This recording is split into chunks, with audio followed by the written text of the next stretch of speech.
Bonjour à tous, c'est Camille de la chaîne Bicam et aujourd'hui je vais vous faire une petite vidéo sur le stop motion. Donc je fais une petite vidéo stop motion pour un de mes clients et je me suis dit que j'allais filmer la vidéo de la réalisation afin que vous puissiez peut-être vous aussi la réaliser chez vous par la suite, ou si vous avez des questions ou vous demandez comment on peut faire. Alors une vidéo stop motion, qu'est-ce que c'est? Le stop motion, c'est une série de photos les unes après les autres, et donc ça permet de faire des petites vidéos qui sont un petit peu tendance sur Instagram et autres, dans les publicités, parfois on les retrouve aussi.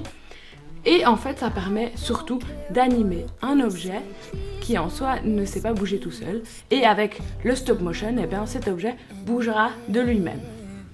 Donc voici un petit exemple.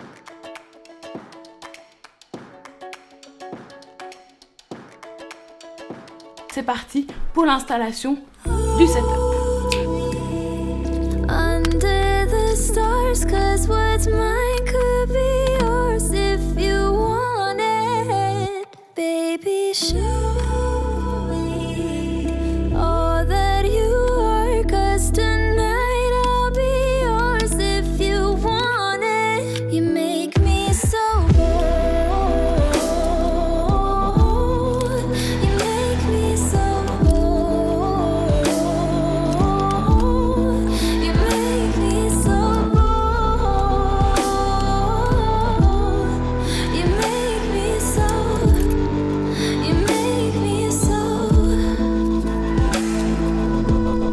there's no second guessing, I can be myself.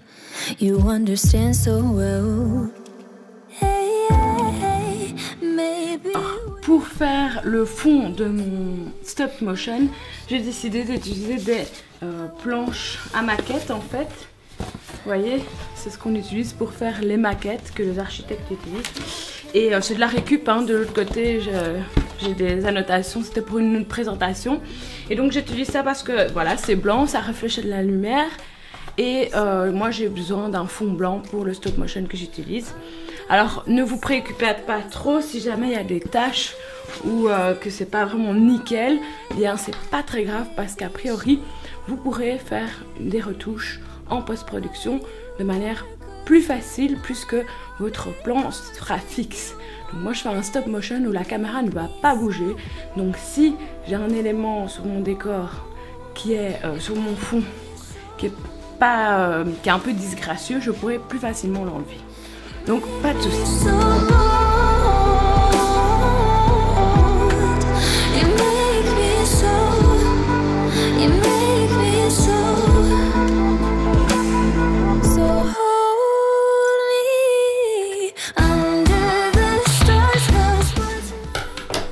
Petite astuce, fixez bien votre décor. Donc ici, comme je vous disais, c'est des panneaux blancs.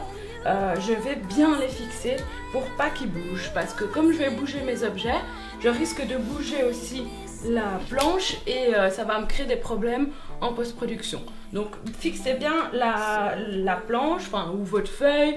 Si vous utilisez aussi un tissu, eh bien faites en sorte que ce soit bien fixé.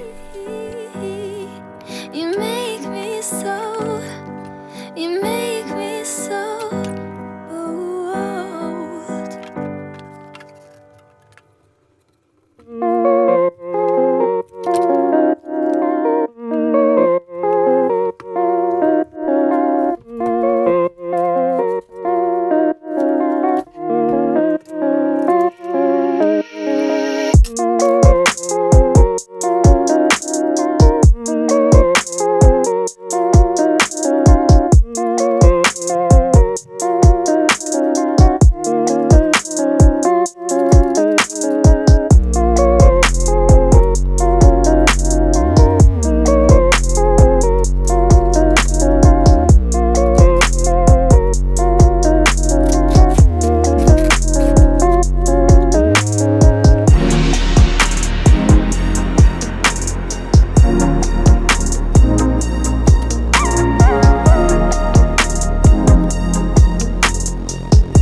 voilà, j'ai installé le setup et je vais vous montrer un petit peu à quoi ça ressemble et qu'est-ce que j'ai installé. Donc j'ai installé plusieurs points lumineux afin d'éclairer mon objet le plus possible et qu'il n'y ait pas d'ombre. Donc ici, comme vous pouvez voir, j'ai un trépied avec un système girafe pour venir installer ma caméra qui va venir filmer du dessus mon objet. J'ai ici une première lampe sur un trépied qui est la Godox SL60W, donc super torche LED, j'adore vraiment. Et j'ai bricolé un petit diffuseur ici, bon c'est pas vraiment adéquat et idéal mais ça fait l'affaire. J'ai une autre Godox qui est juste là avec un dôme softbox qui rend vraiment une lumière très douce. Ici j'ai une Falcon Ace, donc qui a un petit panneau LED bien puissant. Et j'ai encore ici une lampe que j'ai accrochée avec une pince Small Rig, vraiment un accessoire très utile que je recommande à tout le monde. Et donc voilà, ça c'est le setup pour faire le stop motion. Et comme vous voyez, il y a vraiment un minimum d'ombre dans le décor. Et de toute façon, pour le reste, ce sera délité en post-production, ça ne se verra pas sur les photos. Parce que je vais légèrement surexposer le blanc et donc les ombres se verront plus. Alors pour ce qui est de la caméra, donc c'est le GH5 avec un 12-60 et ici j'ai connecté mon téléphone à la caméra afin d'avoir plus facile pour faire mes photos vues du dessus. Et donc c'est parti pour le shooting.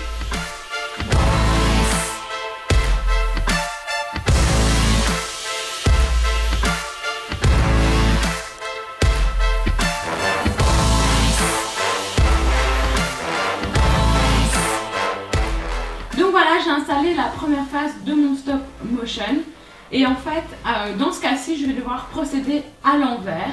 Donc je commence par la dernière scène et puis je vais aller vers la première scène et vous comprendrez pourquoi j'ai dû faire comme ça.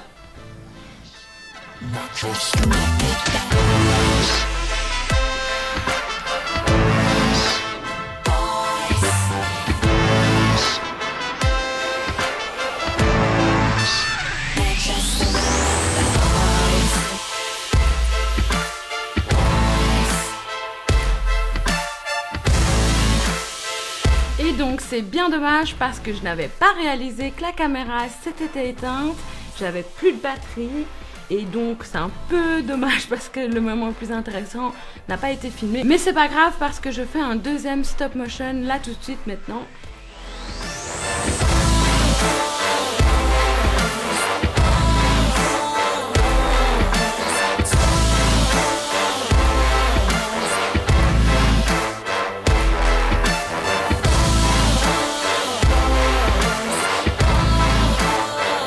Je pense que vous avez compris le principe.